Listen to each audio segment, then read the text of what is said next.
Good morning, good afternoon, good evening for everyone who joined us today, and a very warm welcome to this special student session on youth innovation for climate adaptation in arid zones. My name is Revital Marom, and I'm honored to moderate this panel to be with all of you today, whether you're turning in from across MENA region or joining us from further afield. We gather here in a time of growing urgency and extraordinary potential. The Middle East is one of the regions which is most vulnerable to climate change, particularly in arid and semi-arid zones. From prolonged droughts and record-breaking heat waves to desertification and water scarcity, the environmental challenges we face are not abstract. They're immediate, tangible, and increasingly severe. The region is already warming at twice the global average. And according to the World Bank, temperature in MENA could rise by 4 degrees at the end of the century if emissions continue unabated. Water scarcity threatens agriculture, livelihoods, and even basic human security, with per capita water availability expected to drop by 50% by 2050. These are daunting realities, especially in a region where over 60% of the population is under the age of 30. But this is precisely where today's session finds its power and its promise. Because while climate change is undeniably one of the greatest challenges of our time, it is also one of the greatest opportunities for innovation, leadership, and transformation, especially for young people. Our session today is not about adaptation, it's about imagination. It's about the courage and creativity of youth across MENA region and beyond who are responding to climate threat with bold ideas, local knowledge, and forward-thinking solutions. Whether it's water-smart agriculture, green entrepreneurship, or community-based resilience efforts, youth are not waiting for change. They are making it happen. We are incredibly fortunate to be joined today by 3 remarkable students leaders, each representing different country and each bringing a unique perspective on climate adaptation in arid environment.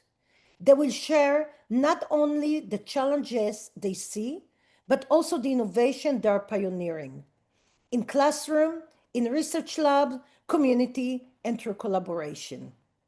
Before we begin our discussion, I'd like to ask each of our panelists to briefly introduce themselves, your name, your country, and your institution, the school you're coming from, and then we'll dive into the conversation. So once we start with Ashraf. Hello, I'm Ashraf Dham from Lebanon. I'm a senior student at Rashaya High School with a strong passion for both technology and environmental sustainability. I am honored to be a finalist in the 2024 Burjil Holding Oxford Saidi Climate Change Challenge. As someone deeply committed to creating real change in my community and beyond, I believe that innovation, youth action, and regional collaboration are essential in addressing the climate crisis, especially in the MENA region. Thank you very much, Ashraf. Marwan. Yes, hi. My name is Marwan Elshahat. I'm from South Egypt, and I'm a senior at Ismailia STEM High School, a passionate student willing to add to the field of renewable energy. Wonderful. And Ninar. Hi everyone, my name is Ninar and I'm from Syria. I'm 20 years old and I'm studying informatics engineering at Latakia University. And I studied music for 5 years. Wow. Also care about environment and I support all methods to protect it and I encourage sustainability. Okay, so let's dive now into some questions. And I'll ask you first some questions, general questions for all of you, and then I will focus on each one of you, okay, and your project. So let's start with the first question. How has climate change affected your community or daily life? And what motivated you to become involved in the competition or in the project? What motivated you to take climate action? So let's start. Who would like to start? I can start. I can. Yes. Okay, let's start. Women first. Ninar. The most thing I feel sorry about is the climate change in my region has become an ordinary problem and something we have to face every day without any hope or action to stand up to this challenge. All of this is because of the limited capabilities we have here in Syria to deal with climate change.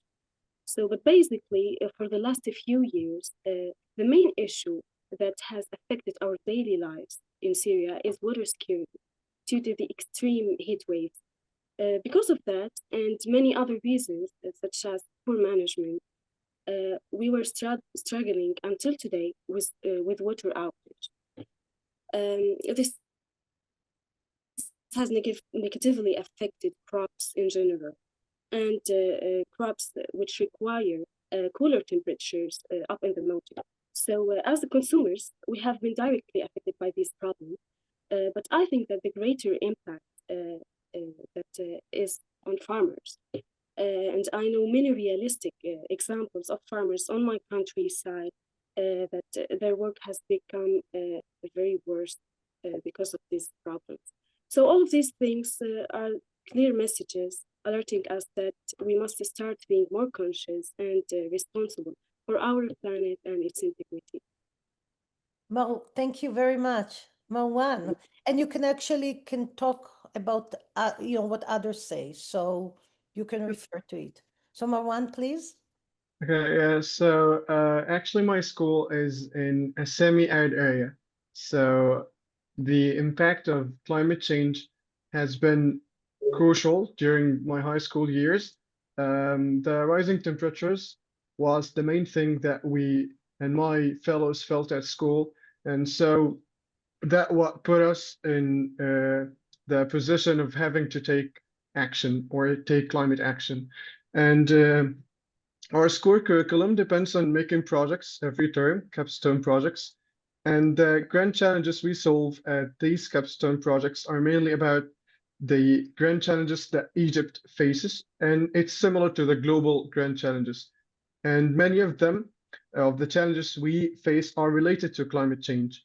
For example, I've worked on a project aiming to develop a smart house from sustainable or eco-friendly materials that aims to keep temperatures inside homes or inside houses less than the outer temperature just by the effect of the used materials, not with any electricity or any energy used.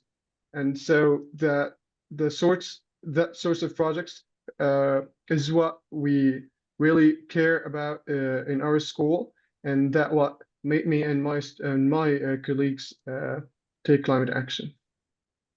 Very interesting. And then what's your story, Ashraf? Climate action isn't something distract or abstract where I live. It's a reality that my community in Rashaya, Lebanon, faces more and more each year. I come from a small town in a mountainous area where people heavily rely on agriculture, clean water, and seasonal stability. But in recent years, we've noticed major changes. Longer, hotter summers, unpredictable rain patterns, and water sources drying up earlier in the season than ever before. Farming, which one of the main livelihood here, has become more challenging. Crops fail more often, and farmers struggle with soil degradation and the rising costs to adapt. Even the snow, which we always expect during the winter, has become rare, changing not just the weather, but our way of life. On a personal level, these changes have made me feel a mix of frustration and urgency. I've seen people around me, especially the older generation, feel helpless as the environment they've known their whole life changes so quickly. But instead of just accepting the reality, I want to do something about it. What really pushed me to take action was understanding how deeply connected climate change is to everything: our health, our economy, and our future. In the MENA region, especially, where climate change hits hard through water scarcity, extreme heat, and economic challenges, Youth voices are powerful. We are not just future leaders, we are currently change maker. My goal is to be part of a movement that combine local knowledge with modern technology to protect our environment and improve lives, starting with communities like mine. So yes, climate change has affected me, my town, and my community, but it also motivated me to rise up, speak out, and work towards solution. I'm here today because I believe that together we can turn challenges into innovation and create a better future, not tomorrow, but starting right there, right here, right now. Beautiful. Thank you very much to all of you. Okay, let's go for the next question. What role do you think young people in MENA, okay, not only in your country, but overall in the region, can play in advancing climate solution, especially in areas facing political or economical instabilities? So we know that there is really political and economic instability in the Middle East right now, been always. What role do you think that young people in MEA can actually play? So who wants to start? Who wants to answer to this? I can also answer. Okay, go ahead. So, young people in the MENA region have a crucial role to play in advancing climate solution, especially in areas where political or economic instability make progress difficult. Our role is multidimensional, and it's go beyond simply raising awareness. We are builders, connectors, innovators, and leaders, even when the system around us feel broken. First, we are problem solvers. Many of us have grown up witnessing crises unfold, which means we're used to thinking creatively and acting quickly. We can design practical local solutions that responds to the realities of our communities, whether it's developing low-cost water-saving technologies, creating community recycling program, or starting an urban gardening project that improve food security. Because we live in these communities, we understand their need better than anyone, which make our solutions more effective and sustainable. Second, we are advocate and storyteller. We have the power to shift the conversation around climate change from something abstract or distant to something personal and urgent. By sharing our experiences, challenges, and successes, we connect people emotionally to the issue. We use social media, art, and music to inspire others to join the movement and to hold decision makers accountable.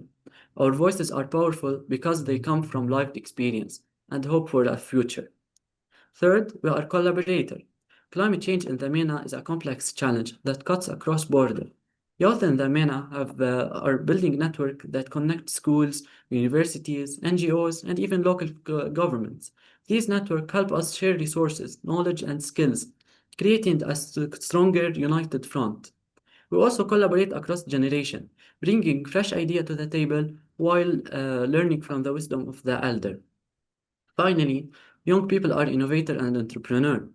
In the face of limited government support or funding, many of us turn technology and social enterprise to create a new opportunity. From renewable energy startup to climate smart agriculture project, youth-led initiatives are being to transform how communities adapt to climate change. These innovations don't just tackle environmental issues, they also create jobs and empower vulnerable groups, especially women and the young themselves. Yes, the challenges are huge, but I believe in the MENA have a unique voice and a unique role. We understand that climate crisis is not just environmental, it's merged with political, economic, and deeply human challenges. That's why we are not demanding change, we are building it. Even if we don't have perfect condition, we have something more powerful, the belief that a better future is possible, and the courage to start building it now. What role do you think young people in MENA region can play in advancing climate solution, especially in areas facing political or economical instability? So Ninar, would you like to answer, please? Yeah, of course. I see, given that we are in a position that it's hard for us to be a part of a larger solution uh, for the climate change challenge. So here we can focus more on the smaller solutions, and we can work on encouraging individual efforts. We can find a little bit of some ideas to help with healing this problem. So here here comes the role of young people, because I believe that young people have the energy and the creativity to spread this awareness and to spread the eco-friendly behavior in a much broader scale. Also, they can pass it to the future generations. So that. Thank you very much. And Marwan, can you answer? Yeah, similar to what Ninar said, I think individual projects would be very effective. I think we youth can depend on already made projects and try to implement them. And the MENA region is what really is really impacted by climate change. So those solutions are very tangible and can be really implemented in the MENA region to see whether they will be effective either in other areas or other regions or not. And in addition, digital campaigns can be also very effective. Social media is more powerful than before, and it can really convey emotions to the globe and help other institutes support youth in the MENA region to achieve better solutions to their countries and the whole world. Thank you very much. Thank you, all three of you. So we talk about the youth. Let's talk about the institutions now. Okay, we talk about us. Let's move to the institution. How can schools and university better support students like yourself in becoming climate leaders or innovator in your region? So what message would you like to give to your schools and universities? And Marwan, you can continue. I think schools and universities should include in their curriculum that the impact of climate change, and as my school does, they should include projects each term or each year to help students get more into the field of climate change and know their impact and know its consequences. My school makes the projects we do every term about 60% of the whole grade. So they take much of our attention and much of our awareness. And Wow. so these projects are really impactful and we do it by heart. In addition, I think competitions and sessions made by leaders in the globe, around the globe, can help students get more aware of the impacts of climate change, and universities and schools can do this really well. I think other solutions could be supporting or making spots for students who are leaders or who are innovators and do really impactful and tangible solutions. They can secure spots at certain universities, like universities announce that students who can do a certain project or when a certain competition can secure a spot at our institute, and that will be really motivating students to make a change. Beautiful, thank you. Ninar, can you add to it? And for your university, what message you want to give to your university schools in terms of supporting you guys? I agree with Marwan, and I want to add another thing that in 2023, when I participated in a competition, the Climate Change Challenge, my team was one of the finalists team. So back then, I noticed that all other teams have received all the support and help from their schools. But in the other hand, our school didn't even know about the competition. So that's when I realized that unfortunately, the majority of schools in Syria are missing some of the basic infrastructure. So thinking about climate solution is considered sometimes a luxury. So I see that schools should stay updated on climate conferences or any climate events, and they should support students with being more involved in the climate action and give them all the support they need. Thank you very much. And Ashraf, can you add to it from your perspective? What message would you like to give to the school and universities and give it more from your experience, from what you have done and what you went through. It's really Uh, important. Actually, I faced a similar problem of Ninar's last year in the same competition. Schools today are very focused on the traditional curriculum, traditional material. They don't focus on our skills, and they don't focus on the things that is happening right now in our world. They don't teach us how to be innovator. They don't teach us how to create things. They should create a spaces where students feel heard. If a student has an idea and a need to make a project, they should feel encouraged, not shut down. We don't need perfect funding or advanced labs. A simple trust and a simple yes, try it can be the spark that turn a student into a climate innovator. And they should make climate leadership accessible to all students, not just environmental clubs and top academic program.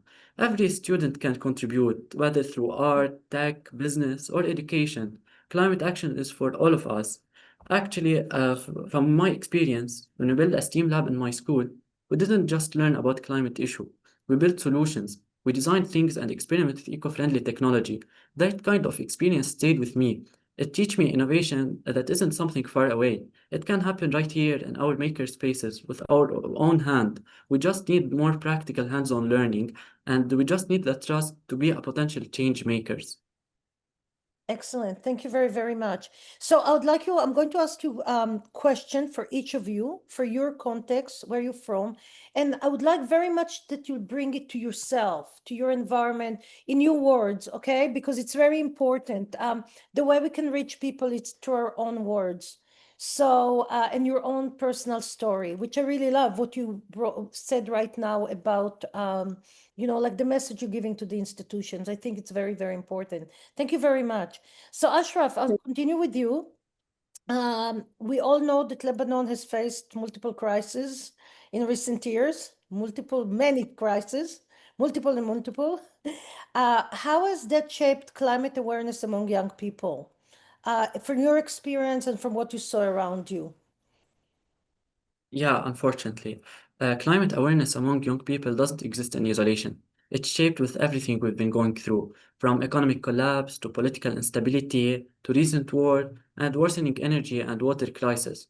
For many Lebanese, survival comes first, but these overlapping crises have made the many young people more aware of environmental issues, not less. When the electricity cuts off, or when families have to rely on diesel generator to that pollute the air, or even when drinking water become a daily concern, these all are climate-related challenges that we live with. We don't just study them in school, they are part of our reality. So climate change isn't a separate issue. It's connected to everything we deal with in every single day. And there's been a shift. In the past, many people think climate action was for rich country to worry about. But now, more and more Lebanese are realizing that the climate crisis is already affecting us through heat waves, forest fires, drought, and even food insecurity.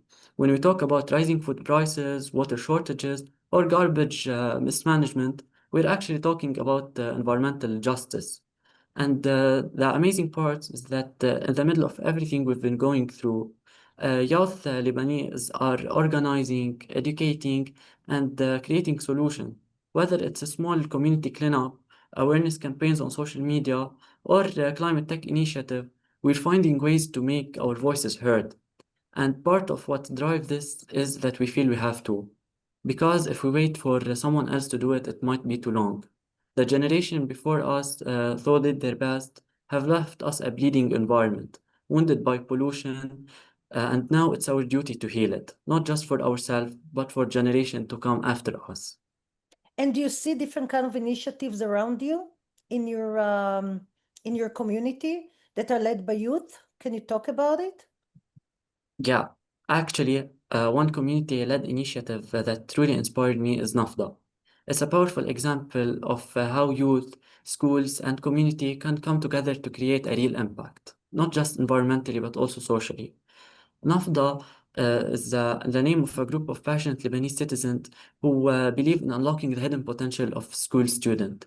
Their mission is to show that students, where they're given the chance, they can lead project, inspire communities, and drive real changes. NAFDA bring people together like a beehive where everyone has a role and the community works in harmony. What's special about it is that it's not only about protecting the environment, it's about integrating schools more deeply into the communities.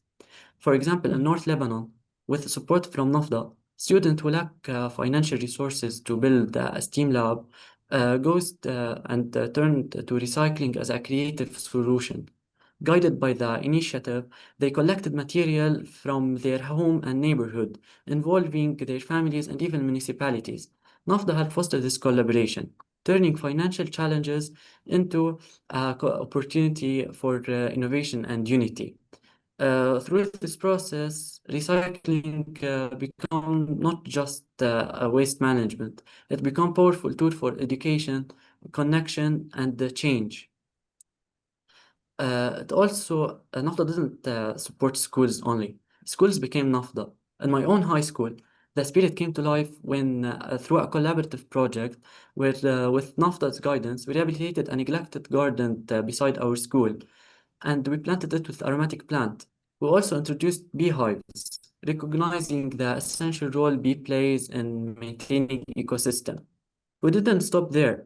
Utilizing the STEAM lab we built with other NAFTA school, we integrated technology into environmental action, designing autonomous plant irrigation system and exploring other sustainable solutions. And were Lebanon you isn't lacking personally, this. sorry that I'm stopping you, were you personally involved in any of those projects? Were you Yes, personally involved? Which one were you involved? yes, definitely. I was involved in planting aromatic plant and taking care of them. And also, I was the leader of the project for the autonomous plant irrigation system. And these are the kind of project that teach us about climate change, that teach us things we don't get to know in traditional classrooms. Wonderful. Excellent. Okay, thank you very much. Marwan, how does your school promote innovation in climate resilience, especially in high temperature environments? Is there anything that your school is doing? Yeah, clearly, as I mentioned before, the school curriculum depends on making capstone projects every term, and these capstone projects represent 60% of the grades. So Yeah. they're really important, and school really cares about them. And so the projects we did, I've done 5 projects, and this is my senior year. So to graduate, you have to do 5 projects. Each project solve a problem related to climate change and to the global challenges Egypt's facing.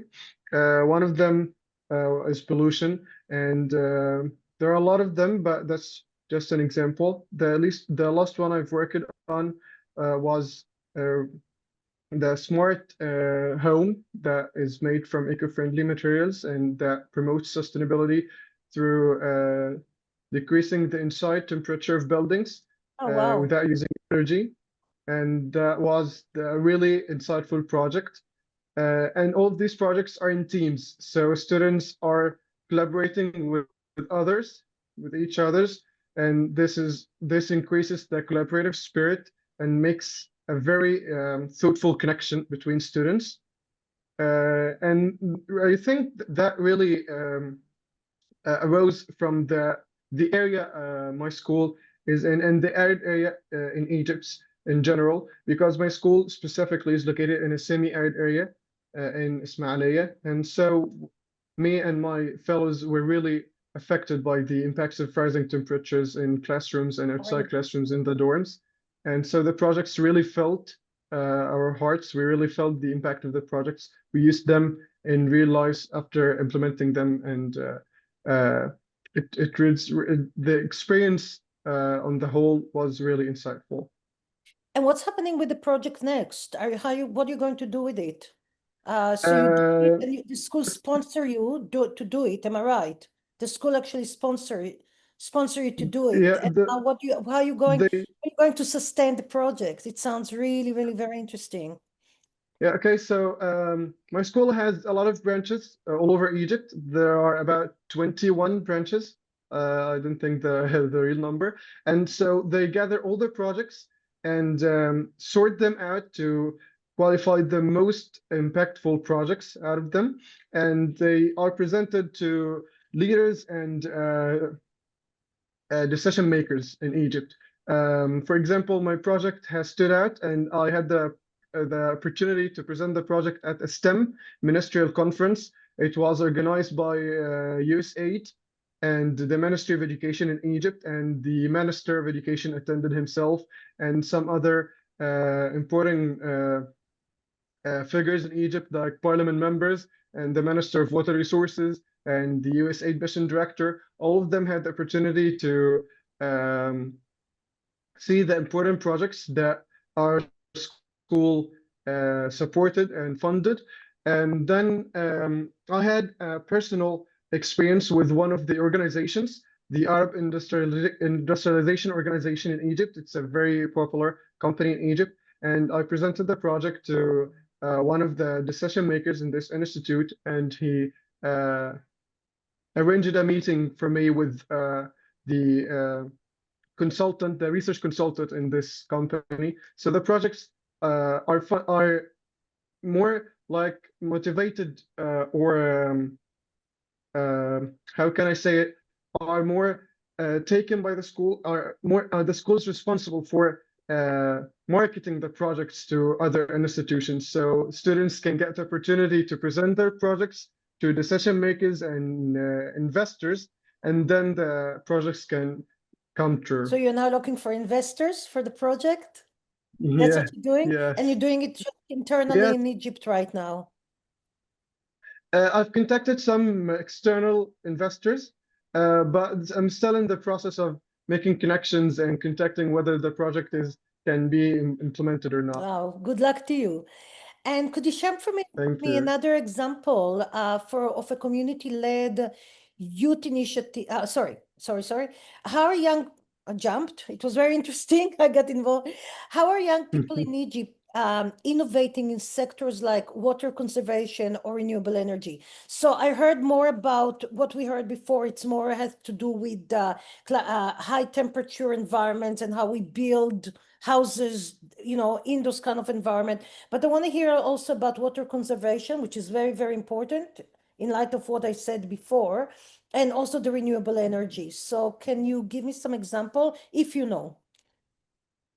Yes, sure. There are some institutes that organize competitions, like the Cairo Water Week. It's a competition for students to present some solutions for the water crisis in Egypt. And it's supported by the European Union, and students have the opportunity to present projects to investors and decision makers too. And there are some other competitions organized by the Innovators Support Fund, and these competitions and events make students more willing to add to the field of water conservation, sorry. And these solutions can be really implemented because they are really impactful, and and my school has something to do with it because I think in our junior year we made a project about purifying water for agriculture, and one of the teams in my school participated in Cairo Water Week with their project in school, and they won first place. So projects are really impactful. In addition, I think there are some initiatives and community-led initiatives by students from other branches. I participated in some of them, greener environments, not with water conservation specifically, but there are some other initiatives like Green Makers who are more concentrated about purifying water and fostering the production of renewable energy. In addition, youth have been working on a lot of startups in Egypt. I can name a few to you. There are Nur Nation. It's more about agriculture. And I think they raised about 300K in the last few years. Those are they're from the startup running by young people or by people who already finished universities? Yes, by I think they're youth. I don't know whether they finished their universities or not, but they're less than 30.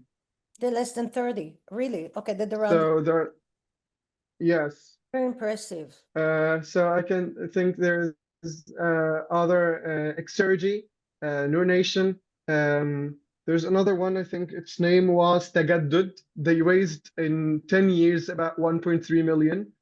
And And all to so do with Egypt's the supporting environmental all of issues. these startups, and yes, they're about producing renewable energy and water conservation and waste management. I have worked on waste management projects also. So it's more about food security and waste management. So it really fosters the process of making a tangible impact in facing climate change. That's very, very, very impressive. Ninar, Thank you. let's hear what's happening in Syria. What inspired you, especially with all the changes that are happening right now? What inspired you to become involved in climate action in Syria? What was the thing that inspired you? How did you started it all? All my life, I felt a strong connection with nature. But the pivotal event that made me think deeper about the risks of climate change is when my village and many others were exposed to the fires. And until now, every year, we lose numbers of our beautiful forests due to the fire. There's another reasons such as the lack of energy and water, as I said before. So we daily struggle with the impact of these problems. That's when I felt it's my responsibility to stand against actions that harm the environment and to play an active role in protecting it. Just like nature has embraced us for thousands of years. So now it's our turn to protect it. And we said I took an active role. How old were you? How old were you when you started becoming involved in climate action? And what do you see as your future doing it? Um, I was active, me and my team in 2023 worked on a project. It was like an idea for an app which uses AI to classify products with like the awareness of the impacts of climate change and of carbon footprint of all harmful some of the products that we consume every day. So that's what our idea for the participation of the climate change challenge. So yeah, the climate change challenge is the first time you got inspired to get involved in climate change action. Am I right? Yeah, of course. Yeah. So it was the beginning.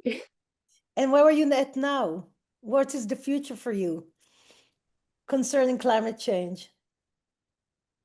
um, I feel that I want to be involved more in another events of climate change, and I will participate in all the chances that I will see in the future to protect the environment and to help in all ideas to find the solutions for these problems. Wonderful. And I have one last question to you. How do you think education And we heard quite a lot of it from Ashraf, from Marwan, but I want to hear your view. How do you think education can play a stronger role in helping young people in Syria understand and respond to climate change? This is basically your message to the education system in your country. So what message would you give to them, to the education, anybody who is involved in education, in helping young people like yourself understand and respond to climate change? Honestly, I see that people here in Syria, due to the suffering from the war, have become distant from the issue of how bad climate has got, and they may not have the awareness and educate information about it. Also, a large part of people doesn't even know the serious impacts of climate change. So, in my opinion, if we do not raise awareness about this topic from a young age, they won't learn on their own or even have an understanding or have an interest in this issue. There's also a mindset issue where people here do not believe in the value of a small change. For example, they might say, if I threw this paper on the street, what will happen? It's just one piece. So I see that this is the core of the problem, and we have to change this methodology of thinking. And so I think that education should encourage people to understand that every small step can make a difference. From here, we can move towards solutions and reach the desired outcome. Very strong message. Thank you very much. We're almost coming to an end, but I'm supposed to give closing remarks, which Thank I will, you. but I would like you to give closing remarks.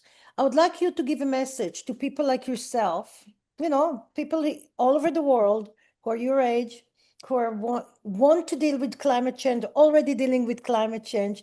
What would be your message to them? And I'll start with you, Ashraf. It's a question that nobody gave you in the list, but I want to ask. I want you to do the closing remarks. What would be your closing remarks to this session, Ashraf?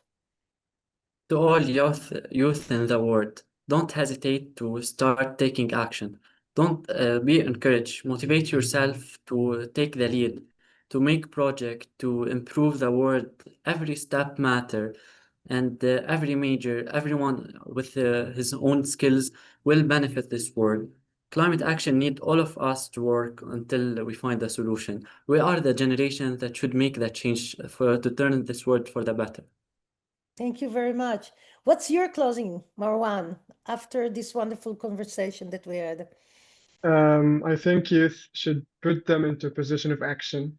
They should get immersed into communities that are affected and get involved with people who are more impacted with the climate change consequences, because all of us are impacted by some way, and getting different perspectives would be the best thing to do to create better solutions that align with all of our demands. So take an action. Thank you. And Ninar, Uh, what's your closing message? I think that we have begun making a difference now. And it's a mistake to not do anything, since we only have two options: do nothing or do something. So I encourage all people to believe in small steps and small actions and small ideas, which has the potential to be a part of a bigger solution. This is wonderful. Thank you.